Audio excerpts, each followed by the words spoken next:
I did not have sexual relations with that woman. Yes or no? Did you ever take banned substances to enhance your cycling performance? Yes. I had no prior knowledge of the planned assault on Nancy Kerrigan. I am deeply sorry for my irresponsible and selfish behavior I engaged in.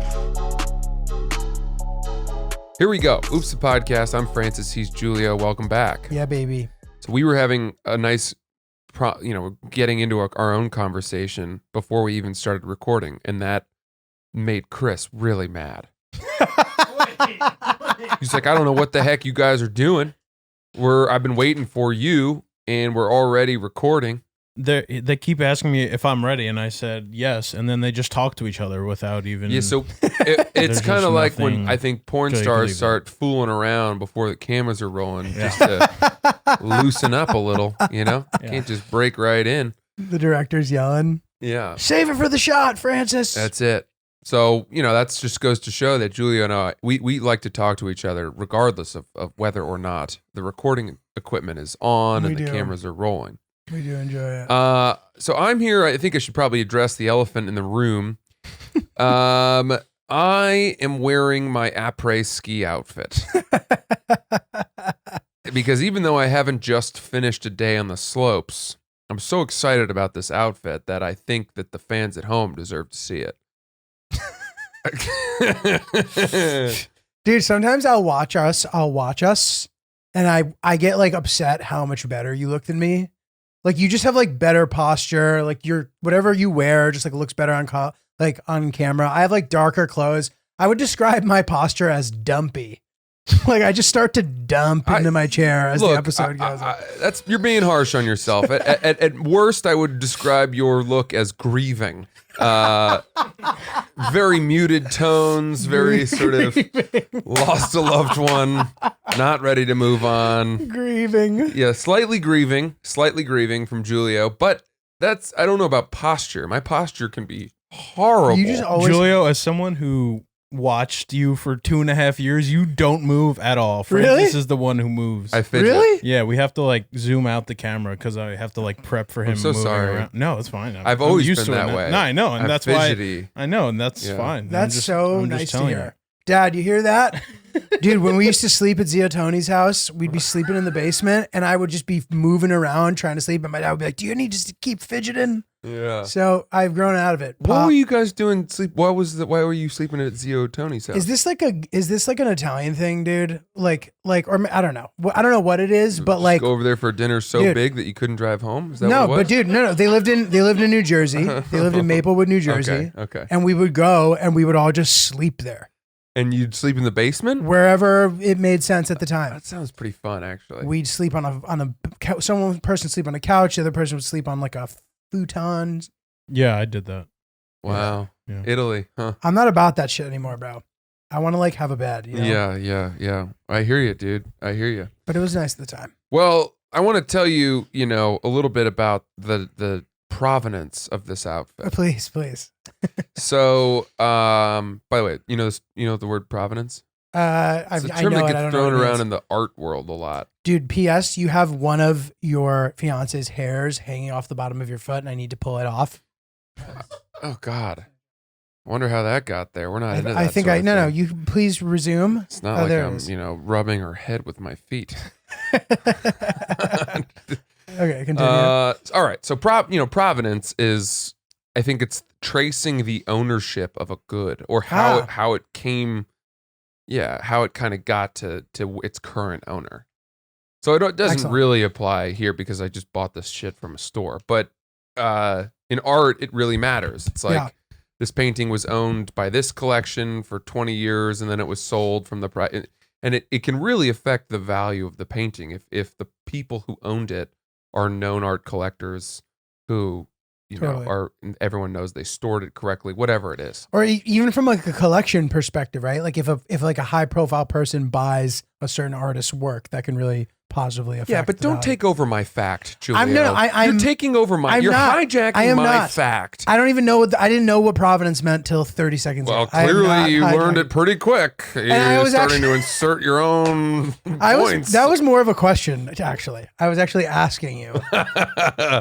I liked the concept of hijacking a fact. I had to just throw that in there. You were not. You were not hijacking. That's funny though. Yeah, you were fine. Okay. continue. All right. So, we've been talking so much about sort of material desires and financial impulse, and you know, I've struggled a lot with this, right? And ballin', bro. Yeah, and You just been talking about balling. Yeah, it's struggling to not just say fuck it, you know, and spend irresponsibly. Figure I it think, out. especially in these winter months, I find it. You're not going out. You're not getting hit with restaurant bills or like beach weekend shit. So you're not feeling that, you know, kind of the pinch. Yeah, the pinch from weekend activities or social activities as much. I'm not. So I find myself like I'm almost like I'm neglecting my credit cards. Yeah. Do you know what I mean? Yeah. You got to keep those points coming in. Gotta let them breathe a little. Got to keep them lubed up. Gotta keep them loose. So Sierra went away for the weekend. She went to Costa Rica with her pals. You know, they went for a girls' weekend, which was sort of a recipe for disaster. I think in general, when she leaves at this point, the hinges are wont to come off. I mean, dude, you almost got the full hose too. I mean, you had a nice weekend planned. Yeah. Can you walk us through that? Yeah. So her mom came and picked up Kojai for a bit, and then therefore I'm in this cold apartment by myself. I don't want to be here. You know, I don't even have. I had a couple of spots, but they kept getting pushed because Chappelle was dropping in. So I'm watching my few weekend spots disappear, and then then I decided to go see my family in Florida. Might as well. Flights were super cheap. You know, go down there, stay with them, not spend any money. That'll be a nice thing to do. But then within, I think, 6 hours of me booking flights to go see them in Florida, my agent hit me and said, Tony Hinchcliffe, comedian, has dropped out at Helium Buffalo. He was supposed to be headlining that weekend. I think he got COVID. So they asked me if I wanted to fill in on 1 day's notice. Mm-hmm. And I said, yeah, great. I'll do it. I love the Helium clubs. They're spectacular. I've never been to Buffalo for comedy. Sure, I'll run up there.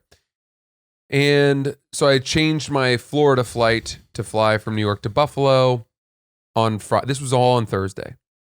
And then on Friday, of course, the weather was horrific. Freezing rain, tons of snow around Buffalo.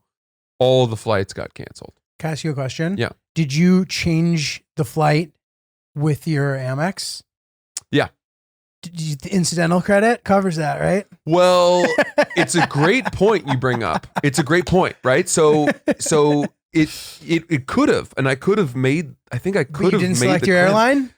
No. Oh. I think what. All right. So here's how I understand it. You tell me if I have this understood correctly. It's like if you lose work or something due to a travel issue, you can claim up to like $500 insurance credit for that. Oh, interesting. And I probably could do that because the Friday shows got canceled because I couldn't get there. So, okay. So I made less money. Got it. And I also couldn't drive because the roads were so bad. Yeah. So there was no way for me to get to Buffalo. And so all the Friday shows got canceled. People transferred their tickets, but a few people couldn't make it. And they had tickets for Friday. They were sad they couldn't come. So I felt bad. But then I just ended up flying up on Saturday morning, did the 2 Saturday shows, and then flew home on Sunday and was only in Buffalo for like 24 hours. Sweet. But I don't know about that credit card question. I'm curious about that. If someone has an answer out there, please message us. Well, I'll tell you. If you paid to change it, if it was on your selected airline that you have for your incidental credit, you would be covered for $200. Oh, You'll get a statement credit. I didn't. Is what I chose United for that one. Got it. because on United I'm always getting hit with baggage fees and Wi-Fi shit, whatever. And yeah, so same actually. I did the same thing. Yeah, clever. I felt like, and I fly United a lot, so I felt like that was where I would rack up the most.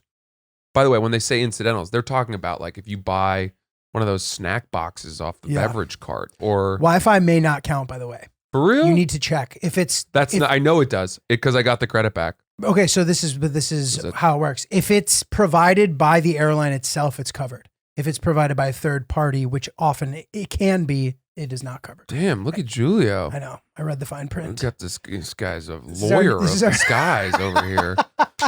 He just passed the bar and airline perks. Love that. Love that. Okay, so wait. So now, where were we? I went to Buffalo. Yes. Which was awesome, dude. Buffalo is a sick fucking city. And can I say something really controversial? Sure. It made me want to be a Bills fan. Oh, wow. The Bills are a great franchise. The Bills are an awesome franchise. Football has those it's kind of unique to football. It's a universally it's the class of the league, I think, the Bills. Yeah. And maybe I'm wrong. Maybe they have scandals that I don't know about that would make me sound very ignorant in saying that. But in my impression, there's no team. Everyone likes the Bills. Yeah. And dude, it's their only like major team. I know they have the Sabres too, right? They have the Sabres, and then they have a box lacrosse team that people show up for. Really? Yeah. I mean, that makes sense. But like, yeah, like football has like the Packers, you know what I mean? Like this kind of random, Buffalo isn't random, but like it's not like a major city. Yeah. I think people like the Packers less because they've been so good for so long. Right. But the Bills were so bad for so long, and now they're finally good, and they've got this stud quarterback that everyone likes, and then they lost the best football game of the last 10 years, so they've got that sort of sympathy. When I was a kid too, remember they got to the Super Bowl like a few times or something, yeah, and like lost, whatever. Yeah. So dope. I guess my question is, look, people are always asking me like, who's your team? What teams do you support? I can't really say that I have a football team. Dude, Pavone asked me this. It's funny that people are just asking you this. He's like, what's Francis' team, buddy?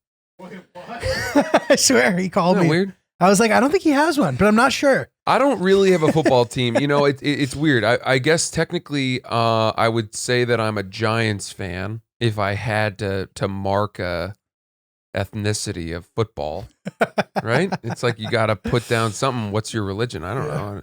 I haven't really been practicing. Technically, I'm a Giants fan because both my parents are from New Jersey. My dad was a big Giants fan, is a big Giants fan. We imported that allegiance when we moved to Maine when I was 4. But you grow up in the heart of Patriot Nation as they're starting to win all these Super Bowls. In my early years, I did find myself going with the flow and being an avid Patriots fan. Why not? What a but great then franchise. I kind of like switched back to being a Giants fan because I realized my dad was more important to me than a bunch of, people that I was going to high school with or whatever. So then I switched back to being a Giants fan, and then I felt like, oh man, now I'm just flip-flopping.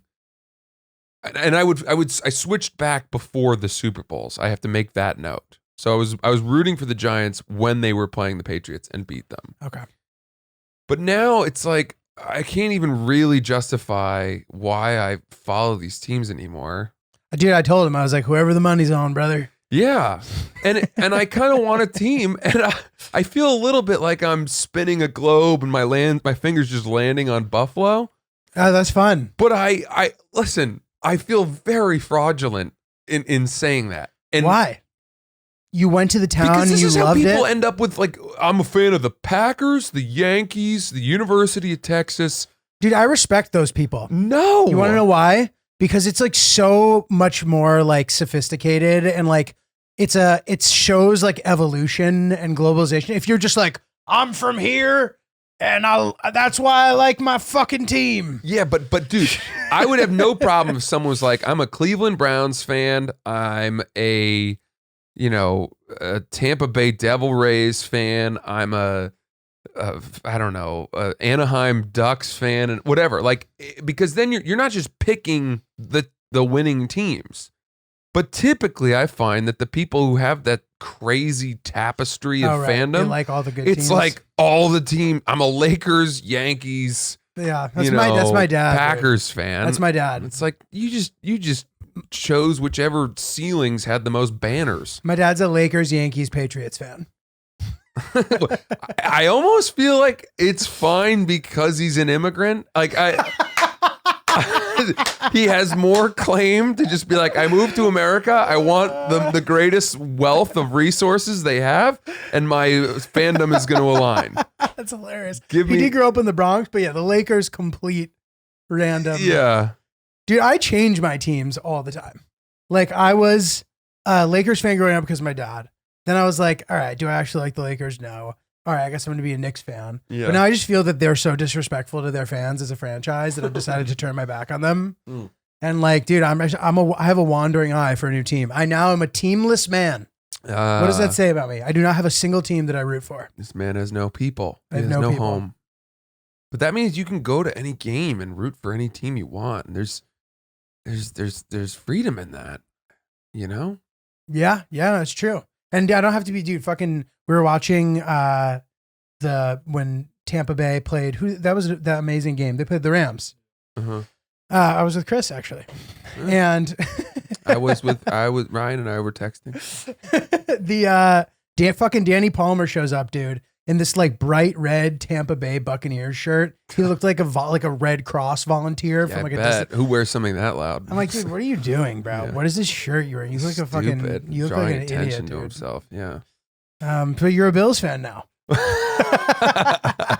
I don't know. I don't know if I'm allowed to be. And I think they would have me. Here's what, because I do the shows, right? And I told a joke, which, first of all, there was apparently, I didn't know this, there was a Bills player in the show, in the Sick. crowd. Cool. And Who I is he? said, it was the long snapper, Reed Ferguson. Love it. And I didn't know this until after, but I said this, by the way, like 75% of the way through my set. I said, I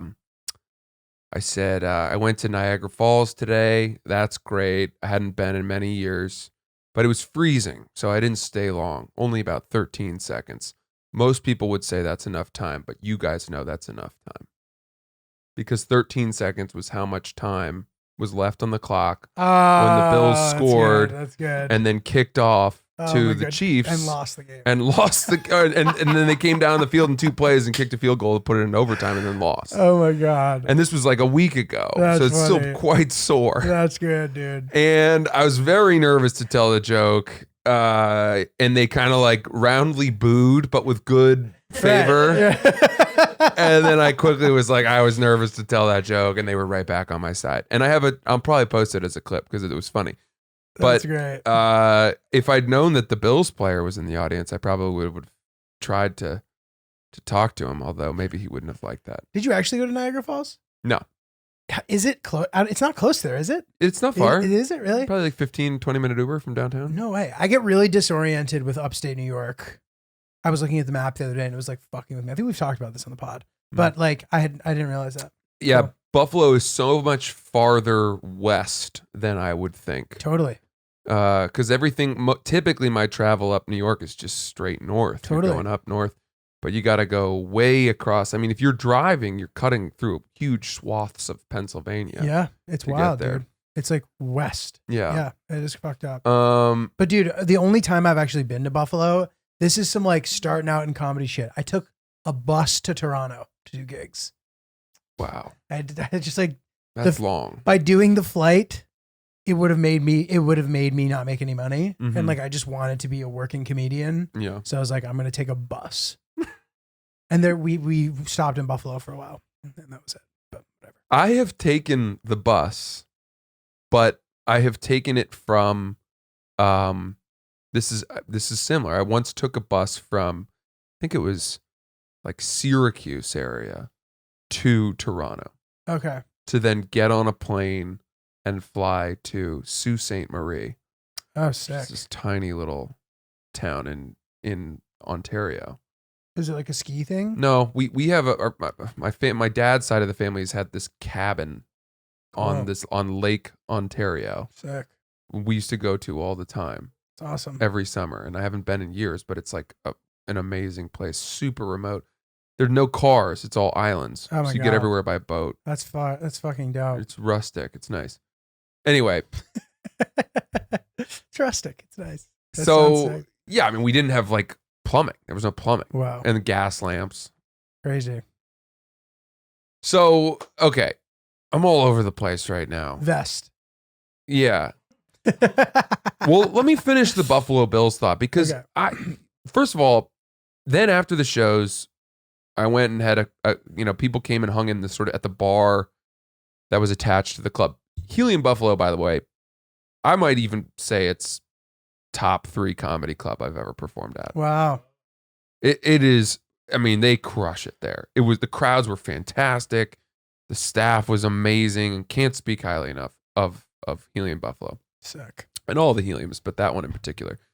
And then so we go and we have, this is how cold Buffalo is. All of the beer taps in the bar had been shut off. And I said, why is all the beer shut off? And they said all the lines froze. Oh my God. From the kegs to the taps, Oh all my the lines God. froze. So they were only able to serve beer out of the refrigerators. Oh my God, dude. Yeah. And I was like, she was like, this is what happens when you live in Buffalo. And, this is a city whose identity and sense of happiness is so utterly tethered to the performance of its football team. Everyone you talk to has season tickets. Really? They go to every game. How big is the stadium? 80,000. Jesus. And, they bought a bunch of these people bought them 3 or 4 years ago when the Bills were bad and it wasn't hard. Smart. And now you can't get them. Damn.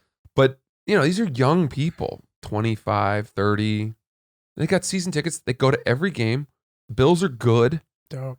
And they say it's just so much fun. You go with your wife, you start drinking beers, you tailgate with all your friends, you go to the game. That Bills sounds are good. great. That sounds How really fun does that sound? Sounds really fun. And this is a happy city. It is a city of people that seems very content with what they're doing. There's a good food scene. It's not expensive at all.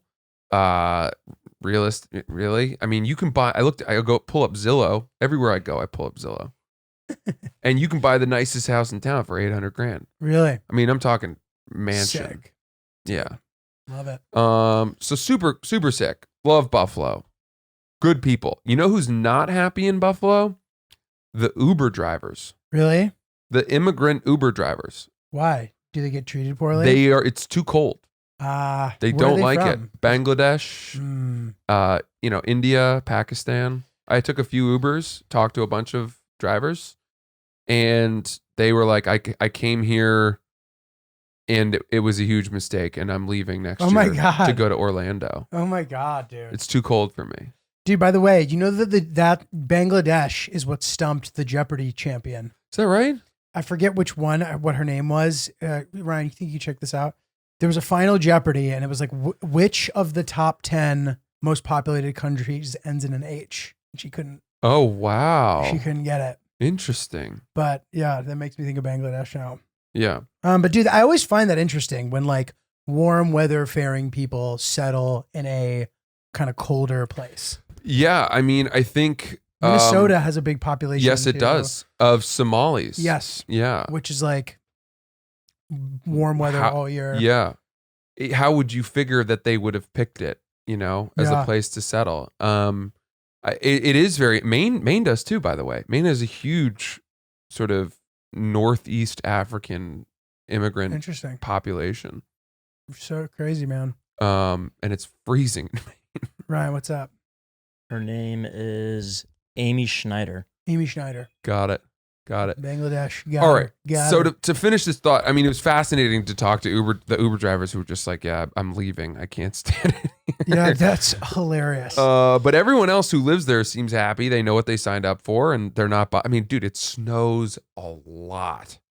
Yeah. There's a lot of snow on the ground. Yeah, like anytime it's raining hard here, it is dumping snow in Buffalo. To the extent that when you cross the street, you have to, in order to get off the street and onto the sidewalk, you have to step in the footholes that have been made in the snowbank Yeah. to get to the sidewalk, which Oh my is sort of God, plowed or bro. whatever. Crazy. But you're sinking in. You know, someone has to break ground. yeah. And you hope that person's wearing boots and Gore-Tex pants.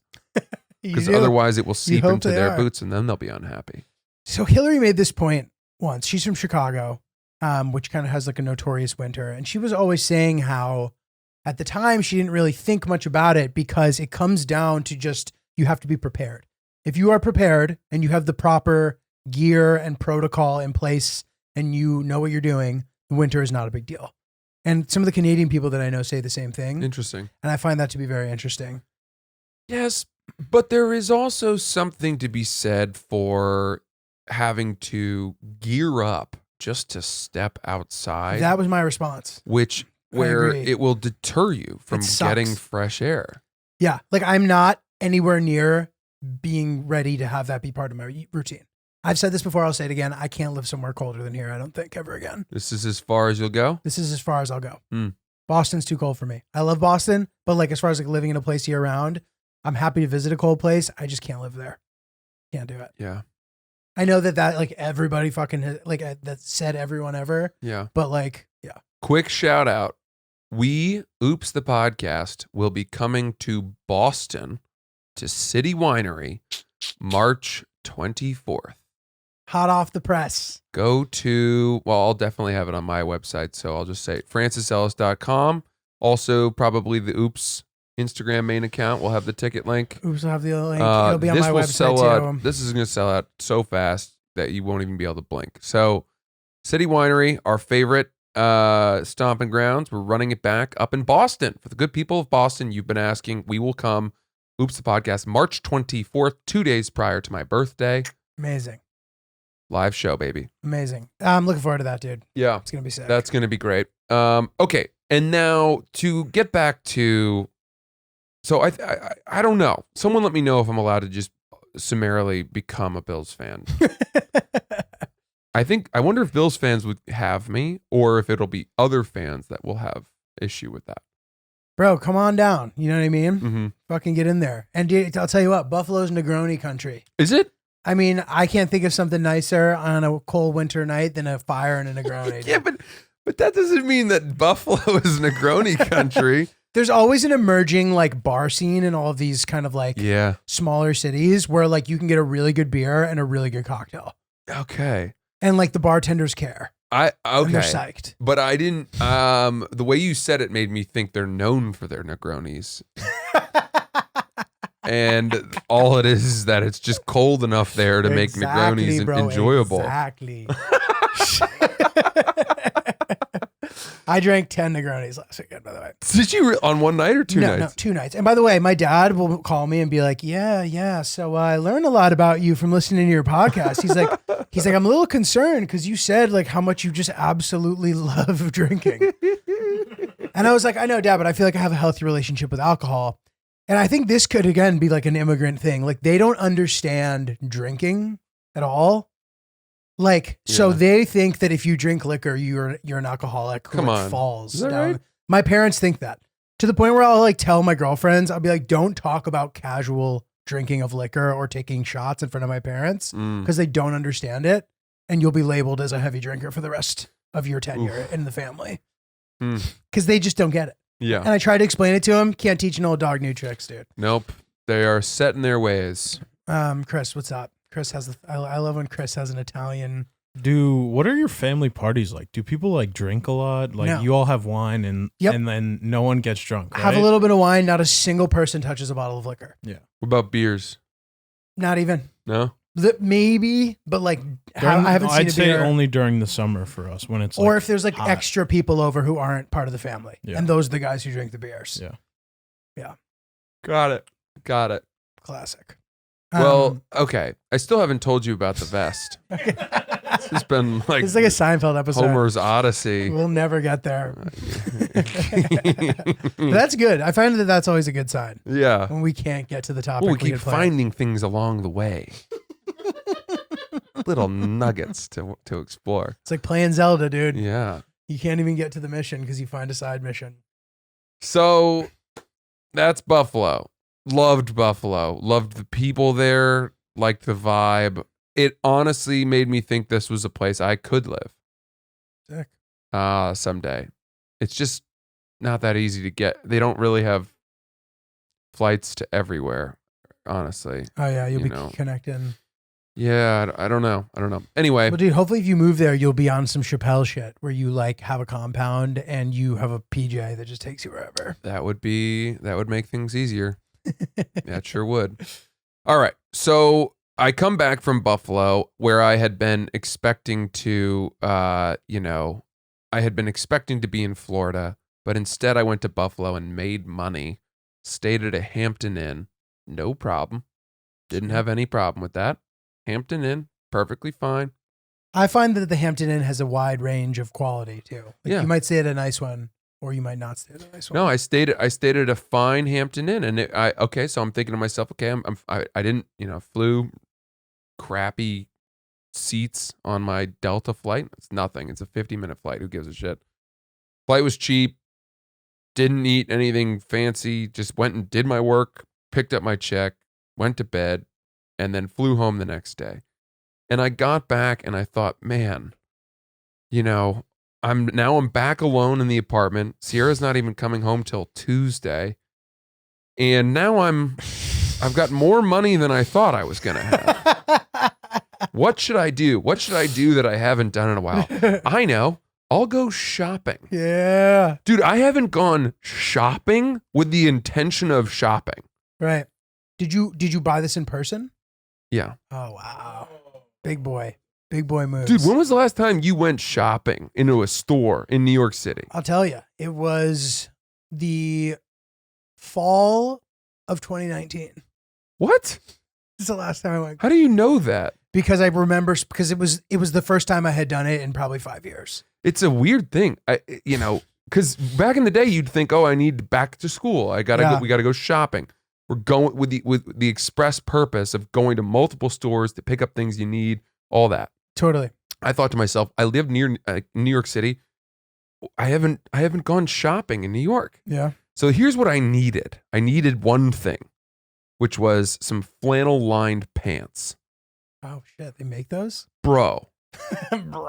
You need to get yourself some warmer pants. Yeah, I think you're right. It's been cold. I know. And your legs get cold. Yeah. It's not enough to just have a warm jacket. You need pants that are lined. And I think that I don't even notice that, but once I had them, I'd be like, oh whoa. That's it. Yeah. That's exactly it. For Right. really cold days. So I thought, okay, I gotta get myself some flannel lined pants. I don't even know where I'm gonna go. But I first I went and got a haircut, which, you want to talk about setting yourself up to spend a lot of money. If you go shopping with a clean chop, Forget about it. Forget about it. It's as bad as like drinking before you go shopping. So I'm going into these stores feeling like $1 million. And the first one I went to, Paragon Sports, Oh, the best. went to look for some flannel lined pants. Did you find him? No luck. It's a great store. It is a great store, but they've been clearly hit by Supply chain? staffing Oh, okay. shortages. Because there's not, I don't know, everything feels depleted in there. Mm. So I didn't find anything in there that I liked, and so I left. But then right across the street was a Filson. You ever heard of Filson? No. It's kind of like a Western themed, more rugged, outdoorsy type LL Bean. That's my boy. Yeah, That's my boy. kind of cowboy LL Bean. This is on Broadway? Yeah, Okay. right across the street. And I went in there, and the skies parted. And so I found myself some flannel lined pants, but I also found another pair of pants, which I got, and they had a waffle, but it was a women's waffle, but I got a double XL women's shirt. How do you feel What's about a waffle? like a textured, shirt? Oh, so it's like tight squares? It's not just like a flannel? It's different? got, if you rubbed your hand on it, you'd say, oh, that's not flat. Oh. Whoa. Oh shit. Okay. Ryan pulled it up. I know exactly what it is. Yeah, Cool. that's more of like a sweater. I don't know if I would call that a waffle. You've seen a waffle before. Okay. They make waffles in Henley's. Yeah, okay, that's yes, a yes, waffle. yes. So I got, but how do you? They didn't have it in men's, but I got the double XL women's waffle. It's very chic of you, bro. Well, how do you feel about buying women's clothes that are just as long as it's big and fits you, it's fine? I will say what Hillary says when she does an impression of me. And her impression of me is, yo, that shit is hard. That's how I feel about it. Cool. That's That dope. I did feel hard buying this women's thing. I was happy to have it. Felt hard. Is that right? Am I getting that right, Chris? Chris is almost vomiting in discomfort Chris from the way is that Gen I'm Z saying shaming that. you, dude. Yeah. That's That right. shit goeth hard. Goeth. So I'm now coming out of Filson. By the way, they had another sort of flannel coat that I liked, Mm-hmm. but was expensive, and I walked away from it. Well done. So again, these are all just pieces that are adding fuel to the fire that I don't see coming. You were ready to strike. Well, as soon as you have a weekend where you thought you were going to go do something, but instead you went and worked and made money. You're all alone. Your significant other's not with you for days. You're bored, right?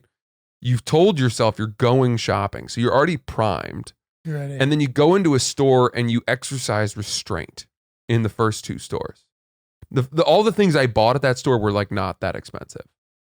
Sweet. And so, and the one thing I thought was really nice that I kind of wanted, I was like, I don't really need it. That's too expensive. So now I'm like just ready. patting myself on the back for being a good boy. Yeah. You know, you really held back. Good job. Good job, Francis. And then I went down into Soho and I rode a city bike there. So again, saving money. Wow. Was it not freezing? It was freezing and, But and you- raining. Did you have your And I- your lined pants on? No, I didn't put them on yet. I wish I had. Jesus. But I rode my city bike down into Soho and I'm walking around and my intention was to go into, I was kind of thinking all of this is to buy shit potentially for this awesome ski trip that I'm about to embark on. Which, by the way, I'm taking with two of my, the three of the friends that are joining us. It's me, Sierra, a couple that we're very close with, and then another friend, a guy who's just an awesome dude and has no problem kind of fifth wheeling. Doesn't even affect him. Do I know him? You might have met him before. I'm not sure, to be honest with you. But And I know that we talked about who the couple is, right? yeah, I Okay. think so. Yeah. Point is, these three people that we're going with are probably three of the, 8 most attractive people I know. They are so good looking, all these people, and they are successful and they dress well. And there has been so much hype in our group chat about the après ski scene. It's awesome. Now this après ski thing. Let's talk about this for a second. So, had you heard of après ski? Well, like when was the first time you heard of that? Okay, so term? I think the first time I became familiar with the idea of it is Dumb and Dumber. Did they talk about it in that? There's just a big après skiing kind of like spoof, like Lloyd and Harry show up to Aspen, yeah. decked out, and like guys who came into money who didn't know how to do it right. Yep. And like, what the fuck's her name? Lauren Holly. Is that the actress's name? Mary Swenson. That's her name. That's the character's name. I'm Can you look up surprised the actress's name? surprised you knew the actress. I mean, she was my like holy grail at the time. Lauren Holly, thank you. I was like 6th grade. I didn't really understand attraction yet, Mm-hmm. but I just knew that I thought she was hot. Wow. And I was also really triggered by when you're about to see her topless and then it's just headlights of the oncoming car. Yeah. That was a triggering moment for me. So I became familiar with the idea of it then. Mm-hmm.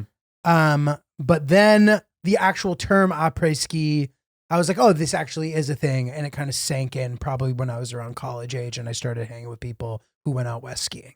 Interesting. Yes. Interesting. So it is, a French term. Yeah. And it literally means after ski. And it has become something that has been, I guess, adopted here in America, where people who go skiing out west almost want to put as much emphasis on the après ski party scene as the skiing itself, which is what they do in Europe, right? The idea is you get up, you go ski, a few hours, You stop for a long lunch around 1 o'clock, and then you're pretty much done for the day. So let me ask you this. Is there like a drink where if you were to be ordering it, Brent would be like, that's a piker move? Like, is there a drink? In après ski? Yeah, is there a move is there a drink that you're not supposed to be ordering? Like if I were to go and order like a margarita, is that like is that like not the move? Ironically, the number one après ski spot in Telluride, their drink is the margarita. Crazy. Because they have a thing called Ski Beach, where it's a that's bunch fun. of colorful chairs set up on the snow facing the sun, and everyone drinks margaritas. Is that supposed to be like Nikki Beach, but for skiing kind of situation? That sounds probably. I mean, it's like that Slim Aaron's photo that everyone knows. I don't know if I know. It's but from like the I'm getting 1970s. vibe. Everyone's dressed in colorful shit, and they're on a ski mountain, but clearly they're there to have more of a party time than to get their turns in. Love it. Love it. I just Googled the number one après ski drink, and it is the Negronski. Whoa. What's Ryan? What are you saying? That is pretty cool. What is the Negronski? I Is think it it's- any different than a Negroni? I think it's just a playful word for Negroni. Oh, buddy, to you go should skiing. come aboard. We got room for what I say. we got room for 1 or 2 more. Oh my Try god! to bring the cost of the Airbnb down a I'll little. be at the bar, boys. Yeah. Holy shit! Wow. Okay, so we'll be drinking Negronis. By the way, you say you had 10 Negronis. I read Negronis really aren't that crazy in terms of their alcohol content. Really? That's good to hear. Because it's gin, obviously, but then the Campari and the vermouth, right? Isn't Yeah. that what it is? Are only, they're not crazy ABV. So here was my thought about that. It was unclear to me if somehow the ABV sort of like aggregated. Oh, if they accelerate each other? Yeah, if that's somehow or not. Because like with a gin and soda, by adding 2 different alcohols, like are you just putting the same amount of all 3 of those that you would have put of gin in the gin and soda, thus making it less alcoholic? So, Or by adding more, you know what I mean? yeah, so think of this, right? So a martini is vodka or gin and vermouth, but it's predominantly vodka or gin. Got That is the more Stiff. the ingredient they're pouring more of. Whereas a Negroni is, I think, just about equal parts, Okay. Of those 3 things. And it's like cutting your Got it. most hard alcohol with other stuff. Got it. Good to know. Yeah, I don't Good to want I don't want you to think, oh, these are I could double how many of these I Drinking drink. Kool-Aid, brother. Yeah. So, okay. Back to the vest somehow.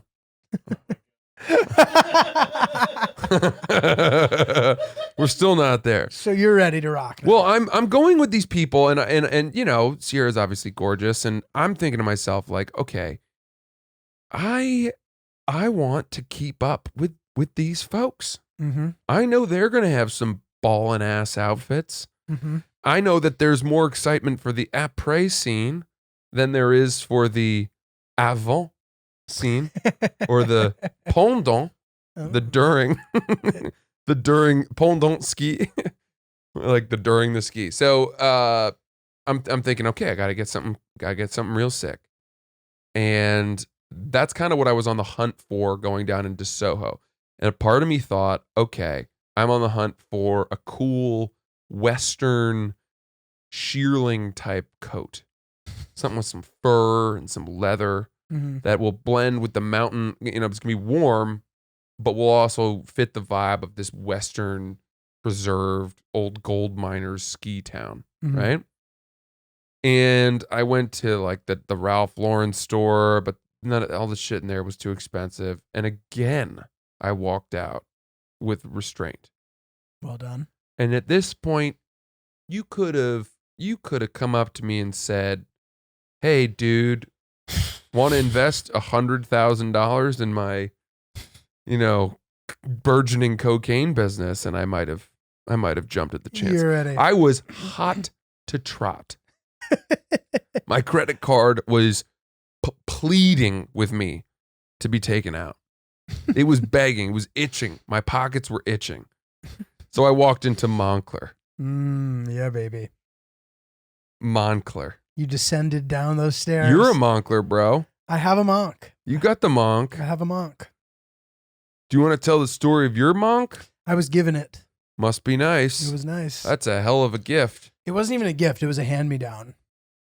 Wow. From somebody who had bought a bunch of coats, and they're like, "Do you want this?" And I was like, "Yep." Yeah. So I do, but I've never bought one. So I'd never bought anything from there either. A friend of mine is a big fan. It's all really expensive. I even posted on Instagram a story not long ago asking if anyone out there happened to know someone who worked there and could help me sort out a discount, because that's how I, got my watch. And I had no luck. I had no bites, which just made me want it even more. Yeah. If it's that exclusive, that nobody's even going to be able to help me. But going to the store, I mean, the store is a Venus flytrap in and of itself. The way the whole thing is set up, it's like cool. the lighting and the staging and the way that the clothes are presented and the people, and just, it's one of those stores that's so sick that the security guard has to unlock the front door to let you in. Yeah. You're like, "Are you guys closed?" He's like, "No, come on in." All right. Jesus. So you go in and you start looking around. I don't even know what I'm really looking for. I'm just browsing.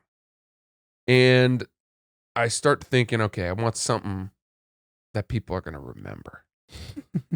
And I'm looking at, all kinds of crap. And I stumble upon this bright orange, shiny, hooded Moncler vest that I'm wearing. And I'm thinking, well, that's it. There it is. That's the one right there. Shining like a beacon. That's as bright and as loud as you can go. People, the locals at Telluride are going to fight me for wearing this. And I'm going to have to tell them I only wear it because, I typically wear it only in hunting season to prevent being mistaken from a doe. But I had the idea to pair this with a white cable turtleneck sweater, again leaning into the douchebaggery of it all. That's very festive of you, man. Yeah, and I bought the vest. It's fun. I feel like it's a fun thing to. I've learned this from Hill Dog. It's a fun thing to sort of like prepare for a big weekend by like finding good shit to wear. Yes, instead of just throwing it all in your suitcase. Shopping for a trip is fun. Yeah. It's not something I used to do, and now I've started doing it. It's just fun. And so I bought the vest, and here's the part I didn't even tell you. Prior to Christmas, Sierra had told me that I think we talked about this, wanted a coat. Yes. And she gave me a range. I did not get her one of those coats. And I said, we said we've got a big year coming up, expensive, yada, yada, wedding. Let's save our money. And we bought, I got her something that was functional for the apartment, some speakers.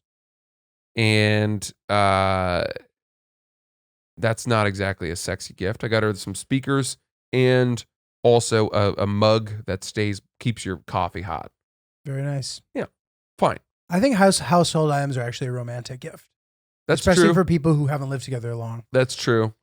But she had sent me a photo. She'd gone with her mom to a store and she'd found a Moncler coat at the store, not Moncler. And she sent me a picture of it with it on and was like, "I'm obsessed." But it was a dream coat. It was way too expensive. She was never going to buy it for herself. And so I always had this in the back of my mind, that this coat that she had, and I kept looking for it. It was always sold out of her size. So finally I went into Moncler, right? And I'm thinking I'm going to buy this orange vest for myself. And I'm like, well, I can't buy myself something from Moncler knowing that she has wanted this thing. And it's almost like her wanting that is what put me onto this. So I had that guilt and I asked if they had that coat in her size. They said they did. And I bought her that. Whoa, doggy. Dude, this is where it's like, It's a all monk right, party. When it rains, it pours. The wound is open. I might as well, increase the blood flow just to die out quicker. You know what I mean? Yeah. Sometimes where you're like, you've broken the seal of spending and you're Yeah. like, fuck it. We'll deal with this next weekend. Dude, I'll absolutely. find a way. I'll sell something. I'll get another job. Well, dude, it's good.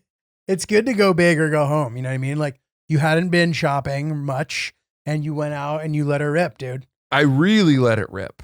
As another Brent phrase, make hay when there's hay to be made, otherwise stay in the barn. Classic Brent. Classic Brent. The soothsayer that he is. Dude, that's really fucking cool. And I surprised her with this gift this morning and she was over the moon. Very fun. But here's the last piece. Ready? Mhm. I needed a white turtleneck cable sweatshirt to go with my orange vest. Is that what you're wearing right now? Yeah.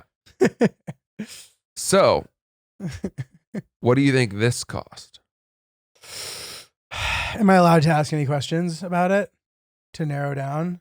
There's just such a range. Like that could cost nothing or it could have cost everything. Like I have no idea. Which side are you leaning towards? So, okay, based on the knowledge that I already have, which is that you purchased the vest first, as well as a gift for your girlfriend, now fiance, sorry. You probably were trying to find a good deal on the sweater. Mhm. And you probably got a discount. I bet it was $88. You got it on Amazon Basics for $35. Wow. And nobody's even going to know the difference because it's the underpiece to the masterpiece. Dude, very nice. Very well done. And something about buying the last piece of the outfit for $35 made me think that I had been smart. Yeah.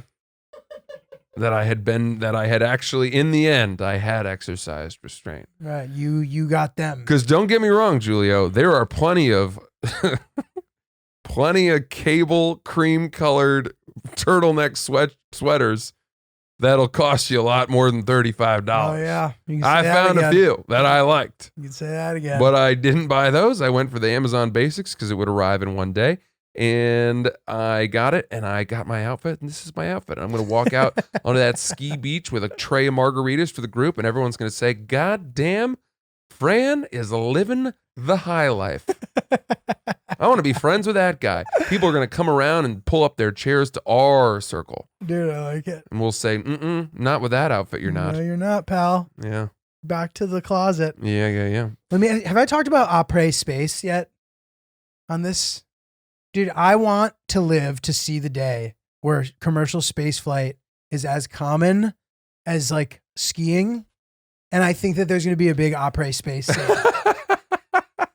I want to be a part of it. Are you talking about once they've come down and landed after their flight back on Earth, the drinks they'll have? Yeah, because, or is yes. it like once they've left orbit, what the drinks they'll have up there? Okay, so there's two pieces to this. As it is now, my impression, I do not know anything about this, but it seems to me like you just go to space and come back. Like when Jeff Bezos took William Shatner to space, it's like skiing. You go up, you come back, that's it. I'm sure that like space stations and orbit and all that shit is in the future, perhaps. But as far as I know, it's a quick up and down, and then you can fucking hit the bar. And it's the same concept. It's like that high altitude change makes you vulnerable.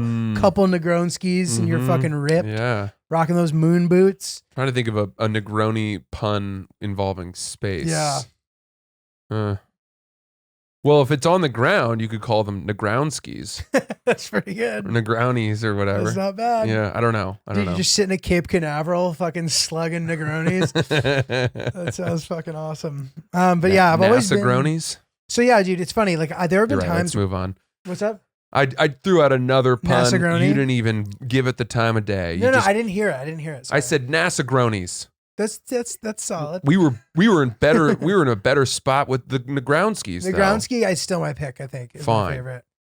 I feel stupid in this dumb vest Dude, now. but the après ski thing is what makes me sad about the fact that I don't ski. The scene. You could still, dude, there's plenty of people that just come for that. I know, but it's just kind of a fucking turkey move. You know what I mean? Why Like, don't you start skiing? You guys have fun. I'll just be in the jacuzzi. I could start skiing. It's just like, it feels like a big undertaking this late. Yeah, in the but you're an game. athlete. I think you'd pick it up real quick. And all you got to do is 2 runs, and then you've earned your spot at the après ski scene. And that's just like that's not an actual rule, is it? No, Okay. there's no rule. But as long as you were on the mountain, the key to the après ski scene is that you're at least wearing something probably that you wore while you were skiing. Got it. Like if I showed up in this outfit with jeans on, I'd look like an asshole. But Got because I'm going to be wearing snow pants and my ski boots, everyone would be like, "Well, yeah, at least he skied." And you will bring your skis with you? Oh yeah, we'll ski right to the bar. Wow. It's you typically do the whole après ski scene at a bar that's on the mountain, Interesting. and you ski right down. I mean, God, I think in Aspen they've got Cloud 9 and maybe Folly Deuce. There was one time I went skiing in Europe at a place in the Three Valleys. I think it's Marybelle, and there's a bar at the top of the mountain That's cool. called Folly Deuce, and it is the most bananas place. That's cool. Well, they've got a DJ with a live electric saxophone player and then a hype man who's spraying champagne all over everybody. People are dancing on tables in their ski boots. Brunch And you're party. up at the top of the mountain. You're at like 10,000, 11,000 feet getting fucked up, and you have to ski down. That's crazy. And That's there's this like don't mass have that here? exodus. I think in Aspen there's one. There's this mass exodus around 5, 6 o'clock where people, have to put their gear back on Oh my god. and sort of just slide down the mountain. Gingerly ski down the mountain. Scary. That is fucked up. Dude. I think you could get into it. Does Hill Dog ski? Does she ever? No, neither of us do. Huh. I know. It does sound like something that I would enjoy. Yeah, it's great, man. Dude, Hill Dog also, I got a new jacket as well. Hill Dog got me a jacket as an early Valentine's Day gift. It is a very cool, and it's actually, today was the perfect weather for it too. It was just so perfect. Threw that puppy on, but this is something that needs to be addressed. I am vulnerable to the new jacket, like the capability of losing shit when you have a new item that you're wearing. Mm-hmm. If you have a new, you haven't felt out the pockets yet. You don't know, like, if you sit in a weird way, if shit's gonna slide out. Pocket you have to depth. be ultra alert when you have a new jacket, Mm-hmm. because you will. That is when you're the most likely to lose your shit, Mm-hmm. and that's why you lose shit on vacation, because you're now storing your things in a new way. Oh, So I I didn't think know that. So I don't know. That's a thing that I've come up with. I don't know if it's so true. So has stuff? You're just nervous things are gonna slide out of the Kinda, pockets. yeah. You just never know. I always have a lot of shit in my pockets. Right. And not, it's not clutter. It's things that I need. It's like AirPods, chapstick, wallet, phone, keys, mints, perhaps. God forbid you lose your mints.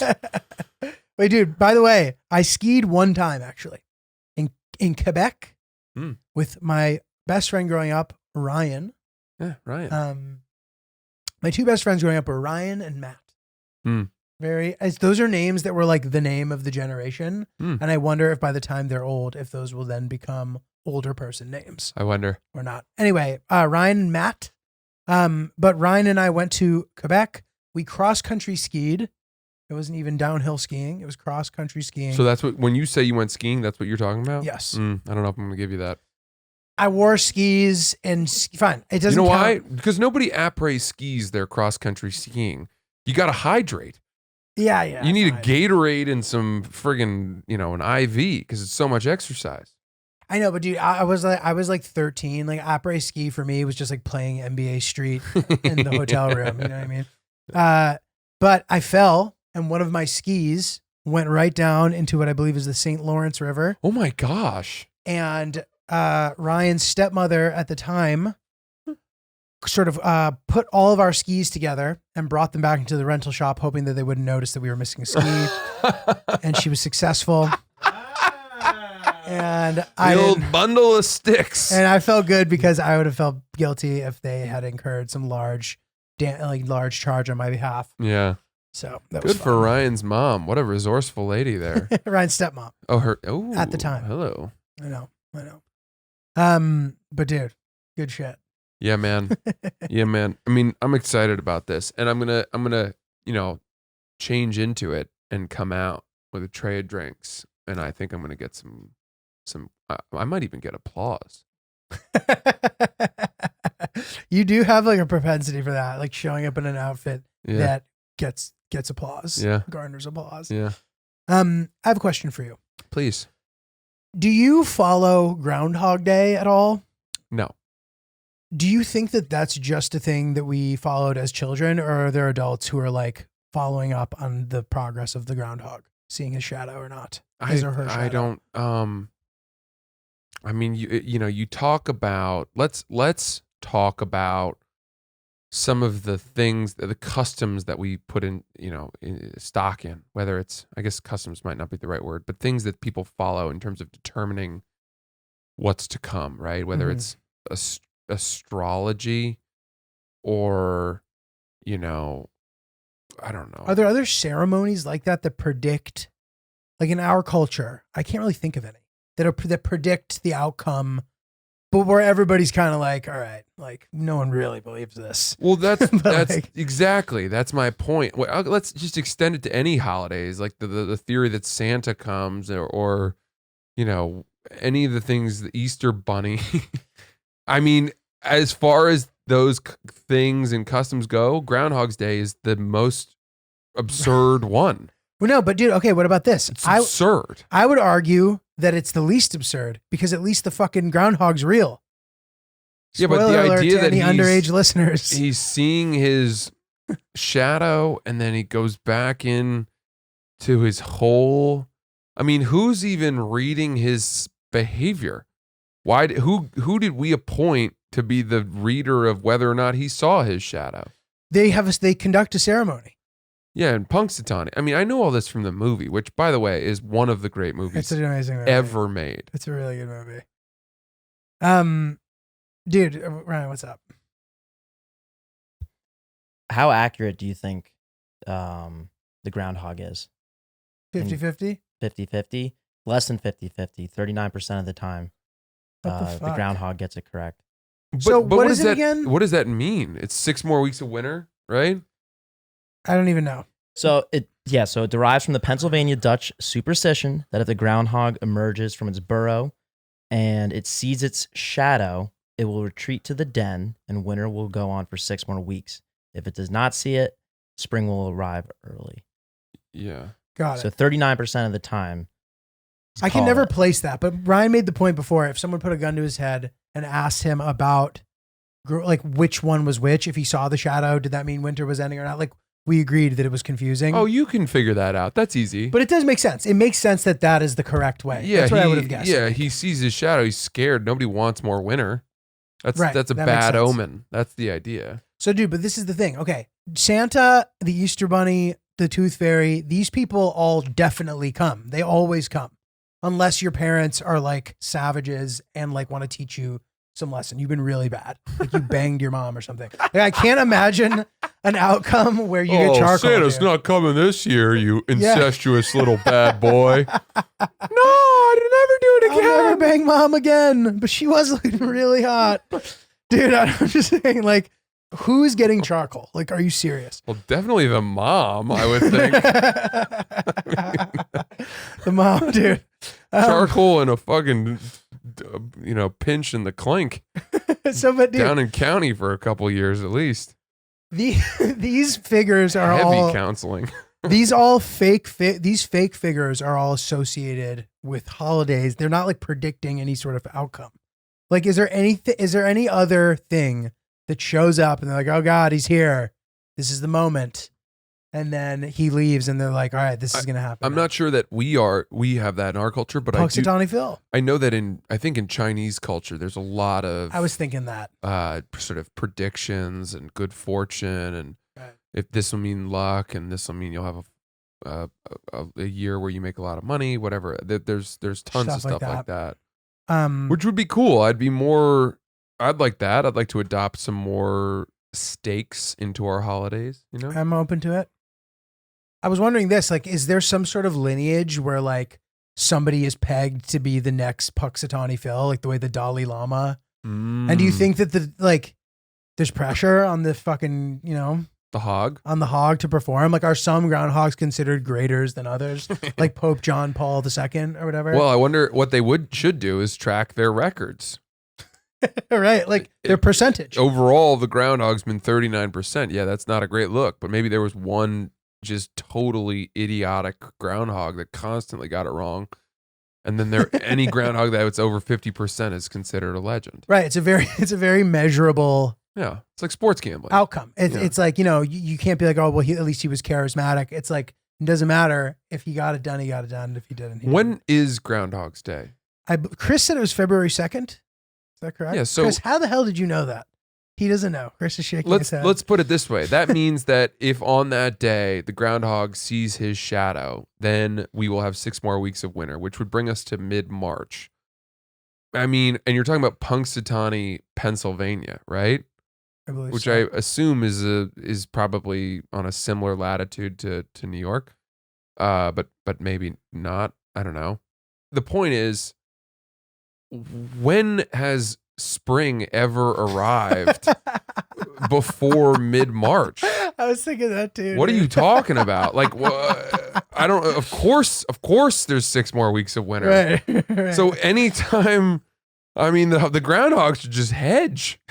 He should hedgehog there you go. and bet that there's going to be 6 more weeks of winter. I mean, if he just saw his shadow every single time, I feel like his numbers would be a lot better. Right. That is pretty solid. I don't know. That's my theory on that. That's pretty solid. Is it as northern as New York, Punxsutawney, Pennsylvania? I'm assuming because again, in the movie there was a huge snowstorm on that day. We're looking into it. Dude, oh, fuck, I had a thought now about the groundhog thing and I forget. And don't you hate when that happens? Sure do. You have a good one and it just leaves you. Do. Vanish. Mm. It's like Pittsburgh-ish. Here's a question: If Groundhog Day, Got it, yeah, yeah. similar latitude, I think it's latitude, could be longitude. No, I think it is latitude. If Groundhog Day were to happen to you, And I was just repeating the same day. yeah, what would you do? What would you do?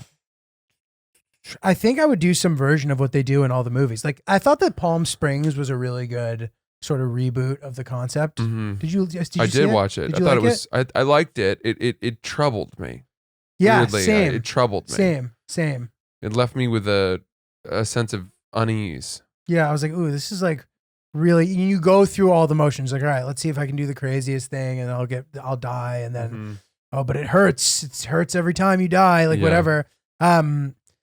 I don't know. I would probably just start exhausting all the options like everybody else, and kind of end up in this kind of like nihilistic, nothing matters state where I sat in the pool drinking martinis every day Yeah. and destroying weddings and shit for fun. Yeah. I think what the problem is that you're limited in terms of how far you can go. Right. You wake up in the same spot every day. You have to start from there, which means you can't really go see the world. I know. That's a You bummer. can't I mean, you're limited in terms of the skills you can even learn. He gets really good at the piano, and I think that's something I would try to do. Right. Yeah, that's true. Because then That's you can interesting. actually measure progress in your life despite the fact that everyone else is on pause. Right. And then you just become, yeah. And also, like, it's fun to just develop little projects within the game. It's like when you beat a video game and you create your own game within the game. I was talking about this. Like with Bill Murray when he tries to like sleep with the girl and like Yeah. he figures out all the, I don't know, which seems like super fucked up, but I guess it's a completely fictional. Mm-hmm. But it is a troubling scenario in general. Yeah. I would prefer to not have to I do don't it. think that's, yeah. They do Wow. a great job in that movie of tracking his feelings about what's happening to him Yeah. No. and making you realize, this would not be a good situation. it is an interesting thing. All right. Well, dude, I have been, so I think either last week or the week before, I was complaining about my overall sort of like, not energy levels, but kind of my desire to do anything at all. Sorry to laugh at you, but no, that's it's okay. great. I like that. I was struggling to have the will to do anything. And I was sort of bogged down by this edit. It was just taking forever. And every time I would finish a 3 or 4 hour session, I would have nothing to show for it. And but still, I'm building towards things that will feel good, but not quite gotten there. Mm-hmm. And I think a few things have happened where I've now gone the complete opposite direction.